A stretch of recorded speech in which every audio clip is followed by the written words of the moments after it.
నిర్గమకాండం 1వ అధ్యాయం యొక్క సారాంశం. ఈ అధ్యాయం ఐగుప్తులో ఇశ్రాయేలీయుల జనాభా అపరిమితంగా పెరగడం మరియు వారిపై ఫరో మోపిన కఠినమైన బానిసత్వాన్ని నిర్గమకాండము 1వ అధ్యాయం వివరిస్తుంది. ఇశ్రాయేలీల ఎదుగుదల.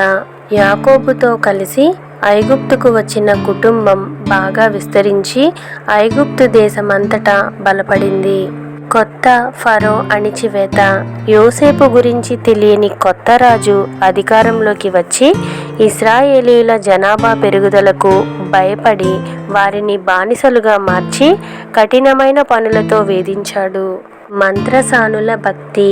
మగపిల్లలు పుడితే చంపేయాలని ఫరో షిప్రా, పూయా అనే మంత్రసానులను ఆజ్ఞాపించాడు. కానీ వారు దేవునికి భయపడి ఆ పిల్లలను బ్రతికించారు. మంత్రసానులకు దేవుని ఆశీర్వాదం. రాజు ఆజ్ఞ కంటే దేవుని పట్ల భయభక్తులు చూపించిన షిప్రా, పూయాలకు దేవుడు స్వయంగా వంశాభివృద్ధిని ప్రసాదించాడు. నైలు నది ఆజ్ఞ. మంత్రసానుల వల్ల తను అనుకున్నది కాకపోవడంతో పుట్టిన ప్రతి హెబ్రీ మగపిల్లాడిని నైలు నదిలో పడేయాలని ఫరో తన ప్రజలందరికీ ఆజ్ఞాపించాడు. ఈ అధ్యాయం నుండి మనం గ్రహించవలసిన మరికొన్ని ముఖ్యమైన విషయాలను ఇప్పుడు చూద్దాం. శ్రమ పెరిగే కొద్దీ విస్తరణ.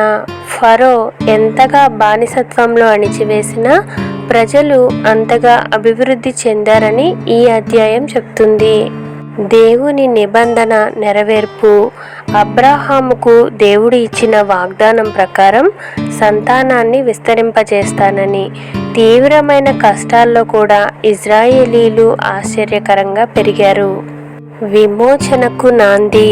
రాబోయే మోషే జననానికి, ఇశ్రాయేలీల విడుదలకు ఈ అధ్యాయం పునాదిగా నిలుస్తుంది. అధర్మంపై నిరసన. రాజు ఆజ్ఞ తప్పు అని తెలిసినప్పుడు మంత్రసానులు ధైర్యంగా దానికి ఎదురు నిలిచారు.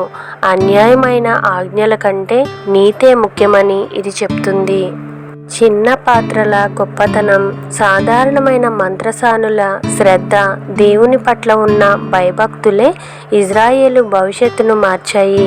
మన చిన్న మంచి పనులు కూడా గొప్ప మార్పు తెస్తాయని మనం గ్రహించవచ్చు.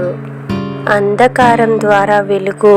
ఐగుప్తీల హింస పరాకాష్ఠకు చేరినప్పుడే నైలు నదిలో తోసేయడం ద్వారా దేవుడు మోషే రూపంలో రక్షకుడిని పుట్టించడానికి మార్గం సుగమం అయ్యింది. ఆపదలో దేవుని ప్రణాళిక. పరిస్థితి ఎంత చీకటిగా మారినా దేవుడు మన విమోచన కోసం వెనుక ఒక గొప్ప ప్రణాళికను సిద్ధం చేస్తూనే ఉంటాడు. దేవుని దాగున్న హస్తం. ఈ అధ్యాయంలో దేవుని పేరు నేరుగా కనిపించకపోయినా ఆయన వెనుక ఉండి తన ప్రజలను ఎలా కాపాడుతున్నాడో స్పష్టంగా కనిపిస్తుంది. అధ్యాయం యొక్క ముగింపు. శ్రమలు పెరిగిన దేవుని ప్రజలు విస్తరించడం, ఆయన భయభక్తులే రక్షణకు మార్గమని నిరూపించడం, దేవుని వాగ్దానం నెరవేర్పు ఈ అధ్యాయంలో చూడవచ్చు.